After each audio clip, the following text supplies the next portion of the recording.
This is the Shoulda Bet More podcast, presented by Goal Boys Network.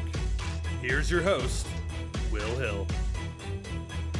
Welcome to the Shoulda Bet More podcast, presented by Goal Boys. Coming up on the show, Iain MacMillan of Sports Illustrated will join us. We'll go over the divisional round as we are down to 7 games left in the season, 4 games this weekend, 4 outstanding games, and 4 good games. I think we're setting up for a really good conference title weekend, and then what should be a good Super Bowl. But before we get to Iain, get his thoughts on some of these games, and I'll give my thoughts on some of these games. Let's look back on Monday night and what was a absolute disaster, not just on Monday, but these last couple of weeks for Minnesota. I mean, you think if you're Minnesota, you're sitting there a week and a half ago, that Sunday night, final game of the season, and you have a chance to be the 1 seed, have the entire tournament in the NFC go through your building, and you had your chances in that game, you lose, and all of a sudden, a week or so later, you are done, out of the tournament, out of the playoffs. And Darnold, man, we talked the last couple months about, well, what do you do if you're Minnesota? Do you keep him? Do you pay him? Do you franchise him? I think that decision got quite a bit easier with how bad Darnold was these last couple weeks. I thought he was much worse against Detroit, where he was just inaccurate. I think Monday night against the Rams, he was not good, obviously, but a little bit more of it was on the offensive line, and just he was getting hit constantly. He was getting hit right away. In the game, it didn't start well for Minnesota. They're down 7-0 before you can blink. They go 3 and out. They give up a field goal, but they kind of caught their breath. They cut it to 10-3, and they had a chance in field goal range at 10-3 to, hey, you're down either 10-6 or maybe you can tie it. 3rd and long, sack, fumble, return for a touchdown. And at that point, it was 17-3, and the game just snowballed from there. Minnesota goes for it.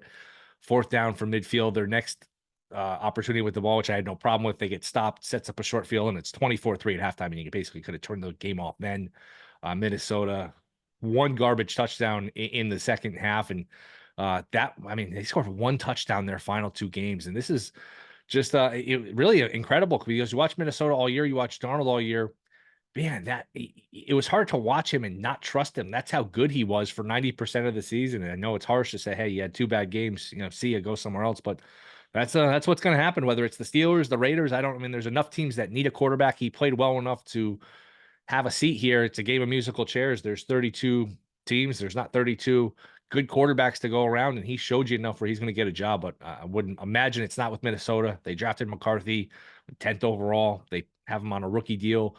They're going to trust the GM to spend the extra cap space. They're going to trust the coach to coach up the quarterback, and Darnold will be somewhere else. And just boy, it's bitter if you're Minnesota. It really is bitter, because, man, it's tough just from a sports fan perspective for a second.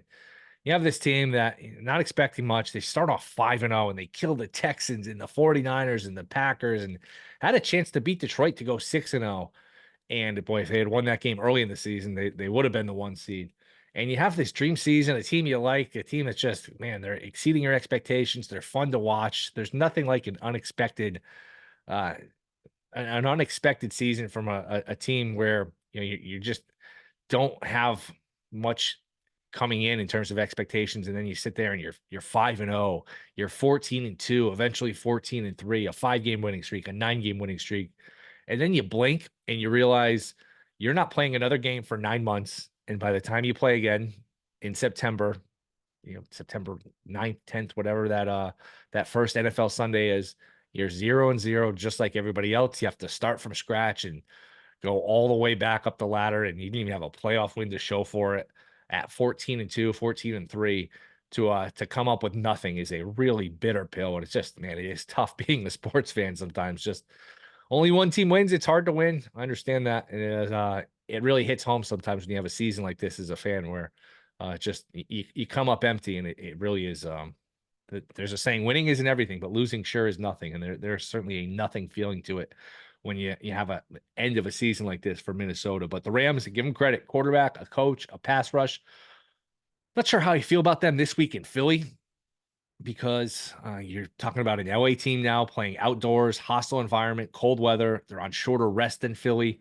Philly destroyed them up in LA about 6 weeks, couple months ago, middle of the season, early November. So Barkley went crazy in that game. We'll have plenty of time to break down those games, and we'll see what Iain MacMillan thinks. But just looking ahead, and I'll get to my picks for these games. I'll probably do the picks on Friday. No need to jump the gun here. There's no pick I'm dying to make against the spread. I think it's a good teaser week. When you look at some of these in teaser zone with the Chiefs in teaser zone, the Ravens up to a 1.5 point favorite. So the Bills now a good teaser leg as an underdog. And the Lions up to 9.5. I think that's jacked up a little bit just to, hey, we don't want you teasing the Lions with the Chiefs, with the Ravens, with the Bills, with Ohio State on Monday night. There's too many of these games in teaser range. I think they're trying to mitigate just having a ton of teasers, a little bit of teaser protection there from these books with these lines shaded the way they are. But bottom line, I think we're looking at a really good Final Four. Detroit, Philly was the NFC title game. These teams were on a collision course. It seemed like the whole year. I think we'll get that game. And if we have a Final Four of Detroit, Philly, which is an outstanding game in Detroit, Lions with a chance to go to a Super Bowl in front of their home crowd, and then one of Kansas City, and I do think Kansas City is going to beat Houston. Maybe it's too many points, but I do expect Kansas City to win. And then Kansas City versus either the Bills or the Ravens. Bills Chiefs is probably the best rivalry in the NFL right now, with just how many times these teams have met in the playoffs. Mahomes versus Allen, or even if it's Mahomes versus Lamar. I mean, you're going to have a really, really good conference title weekend. And look, the wild card games were bad. The wild card games were not exciting outside of Tampa and Washington, but it's almost like the NCAA tournament where you get all these upsets early, and then all of a sudden you look up and it's St. Peter's in the Elite Eight and they're losing by 50, or NC State in the Final Four and they're not competitive. Sometimes it is good to keep the better teams around, have chalk hold, and then it sets you up for better rounds. Or better games in later rounds. So I do think we're looking at just a fantastic Final Four with Lions, Eagles, and then Chiefs first. I'll say it's the Ravens. I just think the Ravens, and they flipped to a favor here. They were 1.5 point dog. Now they're a 1.5 point favorite. I just think they're bigger than Buffalo. Buffalo's small on the defensive line. I think the size of Henry will be able to they'll be able to push around Buffalo. I do worry about a couple things. Lamar in the cold, I don't feel great about that. Allen's more used to it. And Tucker is an issue that we talked about for a long time, week in, week out. He's missing kicks. He's missing multiple kicks. He's kind of gotten back on track, but he's fallen under the radar because they haven't needed him. They haven't played close games. It's a lot of extra points. It's not a lot of, pressure field goals, not a lot of field goals to begin with. Just top of my head, it doesn't seem like he's kicking a lot of field goals. It was all extra points last week against Pittsburgh, and the week before against Cleveland. That game was a joke where they just, I think that game was 35-10. So no field goals that game. If he has to hit like a 48-yarder down 2 with a minute left on the road, weather, I don't know that he's making that kick. That would give me a little bit of concern. But I do think Baltimore ultimately wins this game. But again, any combination, as long as you don't get in, the Texans pulling an upset, as long as, Washington, I guess, with Daniels in the conference title game would be fun. But just in terms of like pure, hey, these are the best games. These are the best teams. Philly, Detroit, Chiefs, Bills, Philly, Detroit, Chiefs, Ravens. That is that is going to be a hell of a conference title weekend. So looking forward to it again. Some of these like Lions up to 9.5, they just don't want you teasing them. Chiefs, Texans, that might be a little bit high just because, hey, Chiefs don't have an appetite and ability to cover these big numbers. They don't seem to beat anybody by double digits. Now it is a Houston team outdoors in cold weather, and it is going to be cold in Kansas City on Saturday afternoon, but I don't know. Couldn't you see like a 24-17 type of game where the Chiefs win, but they don't cover? It feels like we've seen that with them 100 times, and that is a lot of rest. I mean, they haven't played since Christmas, that Wednesday afternoon, and you have the long break between week 17 and week 18. Then week 18, they don't play anybody. Week 18, they don't play anybody. So, I mean, you're looking at the 18th is when they're playing. So from December 25th to January 18th, that is about a long a layoff between playing your guys as you can imagine. Look, they've had experience. They've been in this position before. Reed knows how to handle the time off, but you do have that in the back of your head. Like, man, is this too much rest for Kansas City? I don't think so, but obviously if they lose or they don't play well, people will point to, hey, they're rusty. They don't have too much, they had too much time off. And if they play well, people say, hey, they're rested. That's just how these things go. People play the results, but it is something that crossed my mind. Like, man, this is almost like a little less than a month off. That's about as long as we can remember a team going without playing meaningful games. I'd expect the Lions to win. I sense a lot of support, a lot of sentiment, I guess is the word, for the Commanders, just because people like Daniels, people watch them win an exciting game. They're fun to watch. They're fun to root for. I don't know. I mean, they've had a lot of last second wins. Falcons, the Saints, which was Rattler on the final play. They need Hurts against Philly to get hurt in order to beat Kenny Pickett. I don't know. I think the Lions. I think Washington's probably walking into a buzzsaw here with the crowd noise. Lions are going to be prepared. They're going to be able to move the ball at will.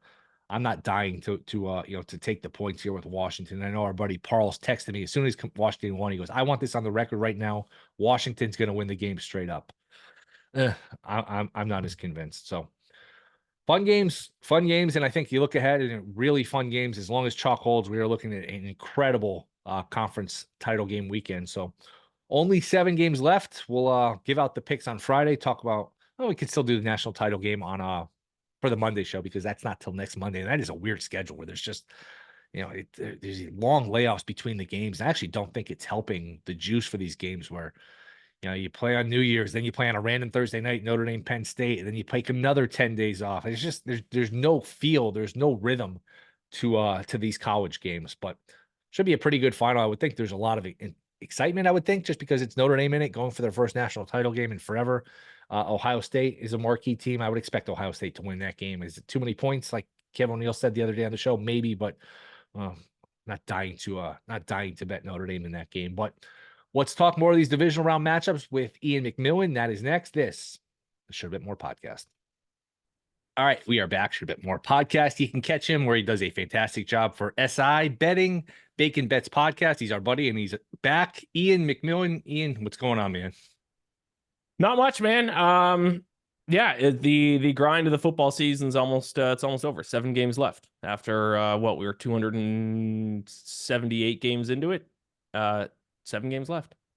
7 games left, and this is the time of the year where it starts to really hit you. This week's not as bad, but when you get to conference championship week, I mean, conference championship day is one of my favorite days, and we're setting up to, I think, have a really good Final Four. But man, especially when you're doing content, it's like, all right, we got 2 games to talk about for an entire week, and 2 weeks off to talk about 1 game. I mean, you're basically talking about 3 games for a month. It from a content perspective, it certainly starts to point you in a different direction, start to make you think about baseball and college basketball, NBA, different things. But we'll get into these Final Four or these divisional round matchups.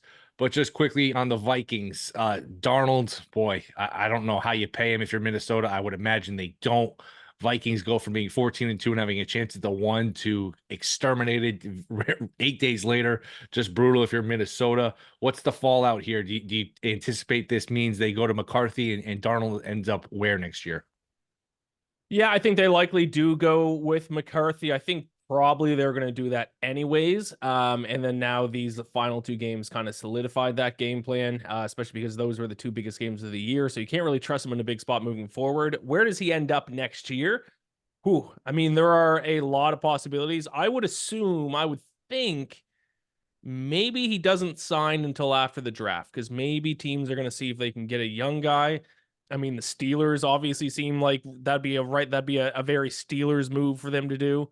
I'm trying to think of teams that need a quarterback but don't draft inside the top 10, and Steelers are kind of the name that comes, front of mind. So I'll say Sam Darnold ends up as a Steeler. That's a good one. That's kind of what I was thinking, because I don't think if you have a top 5 pick, you probably just go the quarterback route, even in a bad quarterback draft. And you don't want to put him on a complete rebuild team and just have him carry the team and have him be your franchise guy.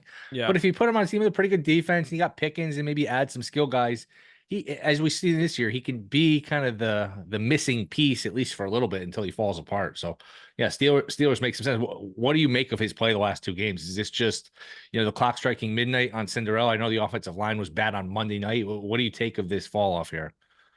I think a lot of athletes, and I think might be most exaggerated at the NFL quarterback position, is that I think psychologically it is hard to overcome your demons. And I think sometimes when a player gets off to a hot start and they're winning a lot of games on Sundays and there's not a ton of eyes on them, they can overcome that. But then in the biggest moments, those players then kind of remember that, they are who they are. And then they start thinking about previous performances that didn't go well. Sam Darnold thinking about that game against the Patriots where he saw a ghost. And then it's so hard. It's so hard to psychologically look at yourself as a different person from what you were the first few years in the league, to rebuild that confidence. And I think you can for a certain amount of time, but I think eventually that comes crashing down. And I think that's kind of what happened for Sam Darnold when the two biggest games of the year happened.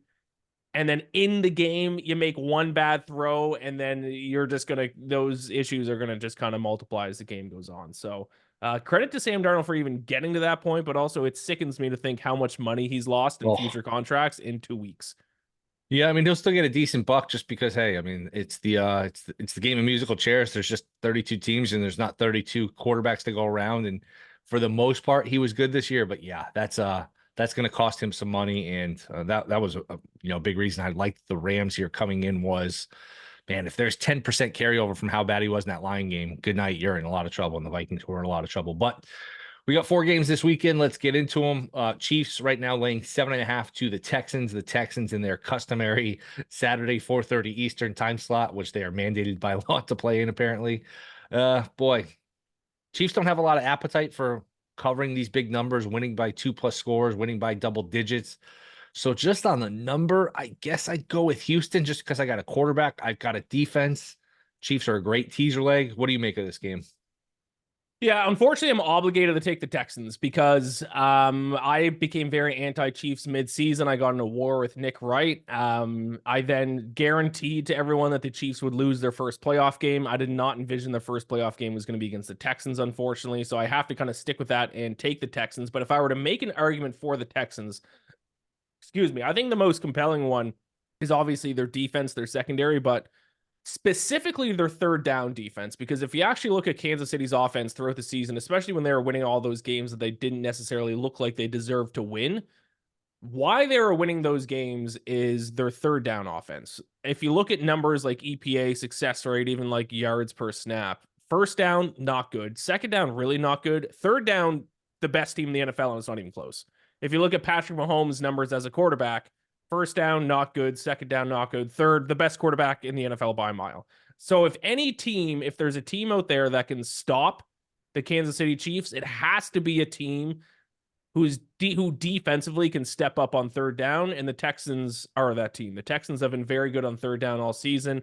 They're right now ranking 3rd in opponent third down conversion rate, 4th in opponent EPA on third down, 3rd in opponent success rate on third down. So they're a top 3 team in terms of third down defense, which I think is what's going to win or lose this game for either side. Those are the plays I'm going to be extra locked in on is when Patrick Mahomes and the Chiefs offense is in a third down situation. Can the Texans force a punt, force a 4th down? That's going to be the difference maker in this game. And I think the Texans have the defense to do that. So yeah, I definitely like the Texans with the points. I'm also going to be sprinkling Texans money line.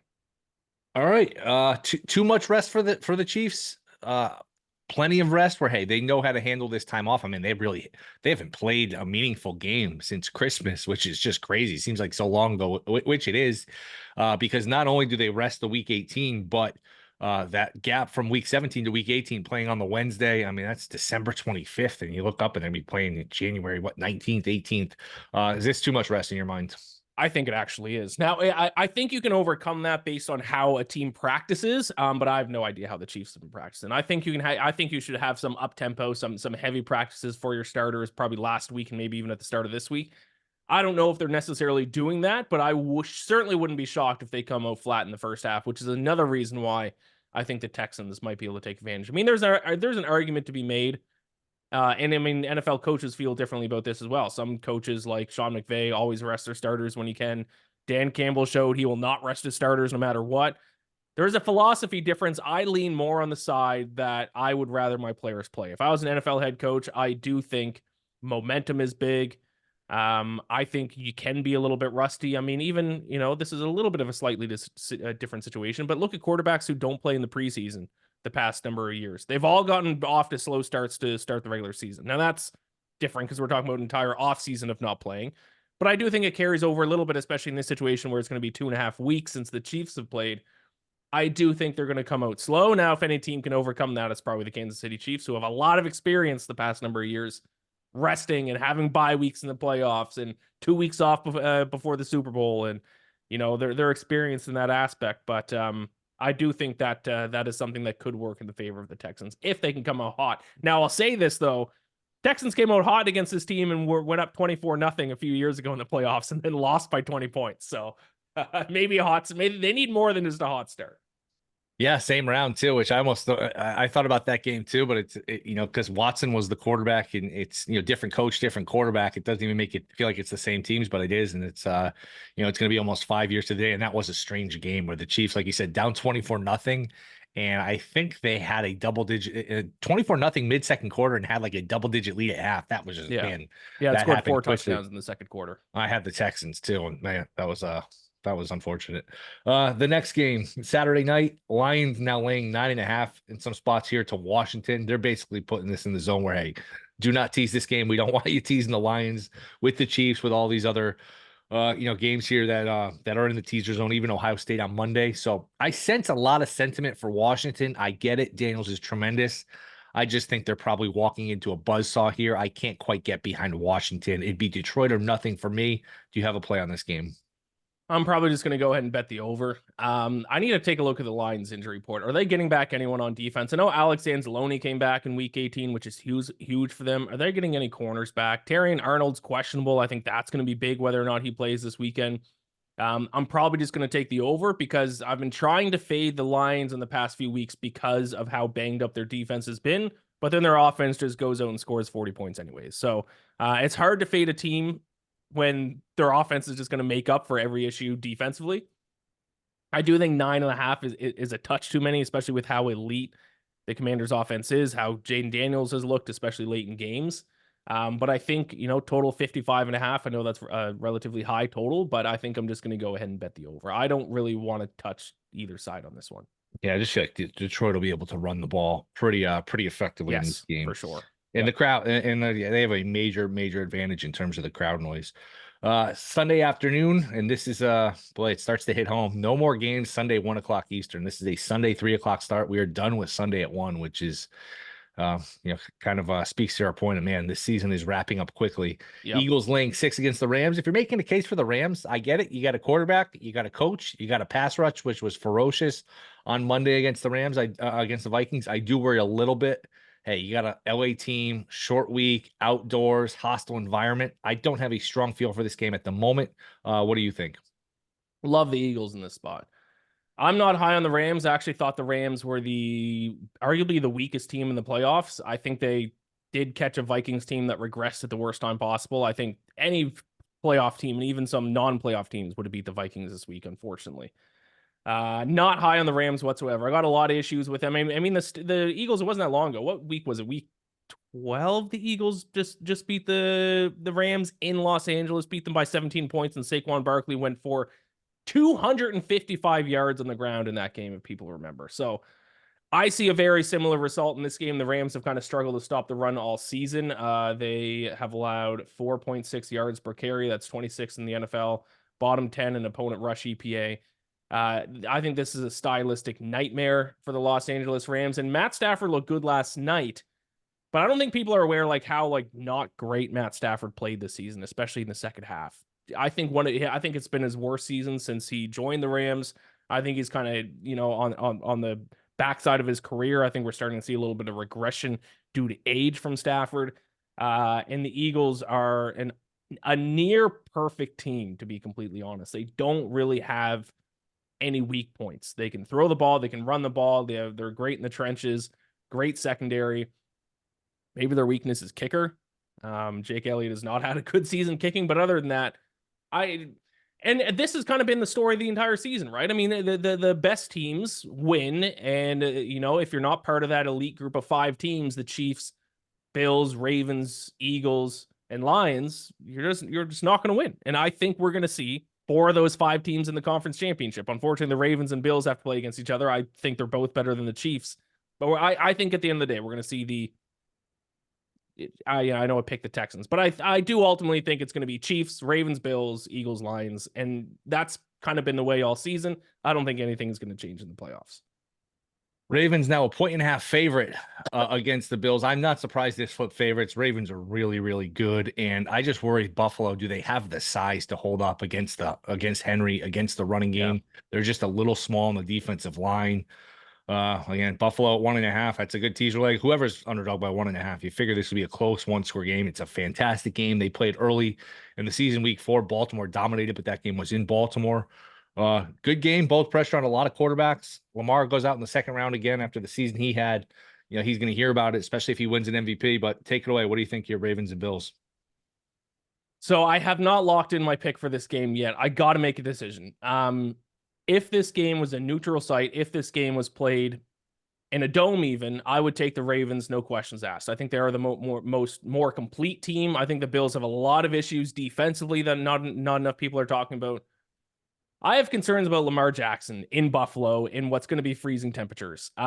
I'm trying to find cold weather splits for Lamar Jackson to verify this take, but I don't know if there's a quarterback in the NFL who's like more cold than Lamar. Like it's like 20 degrees above freezing in the regular season, and he's like on the sideline, like bundled up, like it's 20 below.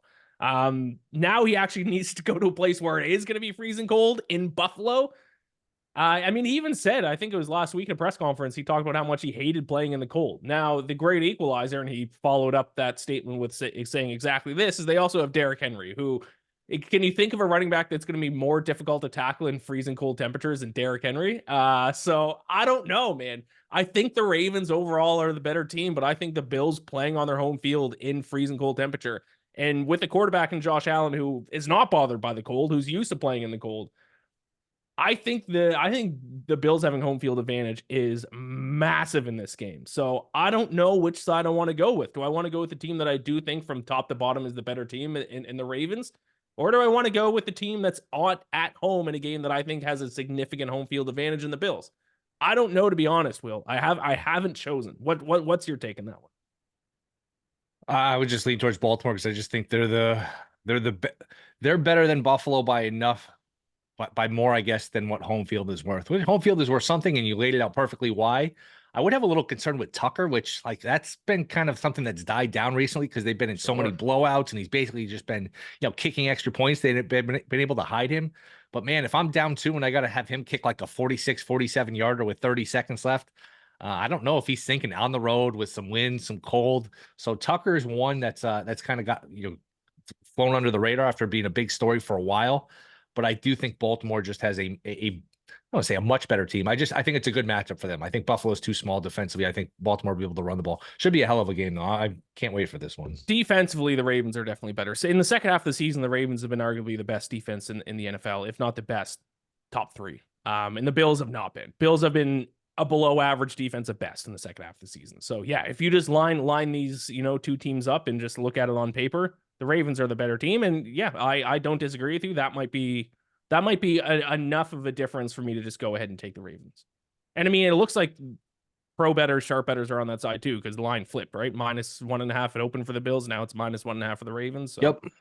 That looks to be the sharp side. Who's in the Super Bowl and who wins? The Ravens. The Ravens, I guess so. Ravens are my Super Bowl pick, so I guess I'm kind of obligated to take them in this game now that I think about it. But yeah, before the playoffs, the Ravens were my pick. I bet the Ravens on the futures market at 10-1. I want to say must have been early December. I got them at 10-1, so I'm sitting with a decent price on Baltimore. I just do think they are the most complete now that because early in the season their defense had a lot of issues. Those issues have been fixed. You look at the other contenders, I don't think the Chiefs are as good as their record. The Lions have those injuries on defense, which I think will eventually cost them. I think it's a Ravens-Eagles Super Bowl, and I'll take Lamar Jackson to get his first ring. Yeah, I mean, I think with the way the matchups are breaking here, and wild card weekend was not great, but when you don't have upsets, you get all the best teams still hanging around. So same thing in the NCAA tournament where, we get a bunch of upsets early. Well, that hurts the later rounds when you have NC State in the Final Four. I think the opposite here. I think no matter what, we're going to have a really good Final Four, and we're looking at a really good Super Bowl, whether it's some combination of, Lions versus the Ravens, Eagles versus the Bills or the Chiefs. We're going to have a very good Super Bowl, I would think. Yeah, I just don't want to see the Chiefs back in it. I'm sick of the Chiefs. Is that fair to say? I think you're... Does everyone else feel that same way except for Chiefs fans? Like, we've seen the Chiefs enough. I think you echo the sentiment of a lot of people. I would say that. And the Bills and Lions would be the People's Super Bowl. Yeah, which I actually think it takes a little of the, I don't know, like the drama of it. I don't know if drama is the right word, but like neither of them has won. The fact that they're going up against each other, it's like almost like not a cheap way to get it, but you want it. I feel like for drama purposes, you want the Bills against somebody who's won, where it's not automatic that one of them gets off the schneid. Right. Yeah, I see what you're saying. Yeah, if it's loser against longtime loser against longtime loser, it's like, yeah, one of these teams are going to win. So kind of by default, one of them have to. Yeah, I see what you're saying. It would also be, as a Canadian, I want to say it would be Canada's Super Bowl as well, because generally, especially in Ontario, where the majority of the Canada's population is, everyone's either a Bills or a Lions fan because of how close they are geographically, just across the border. So I am reporting on behalf of my fellow Canadians, Bills Lions would be Canada's Super Bowl. Any of these coaching moves, potential moves, worth discussing? Dion maybe to the Cowboys. We'll see where Ben Johnson ends up. Anything you have your eye on? Well, I can talk about my Falcons, who thankfully, thank God, because they didn't look like it was going to happen. They fired Jimmy Lake, their defensive coordinator, which was the number one move that had to happen this offseason. And there are a lot of defensive coaches out there available. The dream would be Robert Saleh, but I assume he's probably either going to get a head coach gig or a the DC gig with San Francisco again. But that's really the only coaching one that I have personally looked at. I don't really look at the other ones generally until after the Super Bowl. But right now, the Falcons need a defense coordinator. Maybe Steve Wilkes. Maybe what's the Bengals defense coordinator? Anarumo. Yeah. Maybe bring him in. Because not to talk about my own team, but I mean, the Falcons are some adjustments on defense away from being a real contender next season, as long as Michael Penix can keep doing what he did the last 3 weeks. All right, man. Appreciate it. Where does your attention go to once football winds down? Do you ratchet up the college basketball a little bit more? College basketball a little bit. This season, I'm definitely going to be focusing in hard on golf and NHL as well. So those are kind of the NFL takes so much of my attention that I can barely do anything outside of the NFL. But I feel like the other sports I can split up enough that I can kind of tackle 3 at the same time. So it's going to be golf, NHL, and then some college basketball. And of course, once we get into conference tournament season, then college basketball will be ramped up even more. But you feel like you're caught up a little bit on college hoops? No, I'm not at all. I got into it for Feast Week, and then I kind of stopped again. I know my UC Irvine Anteaters are pretty good this year, going to win the Big West, but no, I do got to get caught up on college hoops. Well, we'll have plenty of time to do it as football winds down. Ian, appreciate the time here. Let everyone know where they can find you. Yeah, absolutely. Iain MacBets on social, IAIN MacBets. The Bacon Bets podcast, I'm going to record that tonight. I give out a side total and a prop bet for every single NFL playoff game. And you can find my written work over at si.com/betting. Appreciate the time, man. We'll do it again soon. Thanks. Thanks a lot, Will. All right, that'll do it. Rate, review, subscribe. Be back Friday with a full breakdown preview of all of these games. See you then.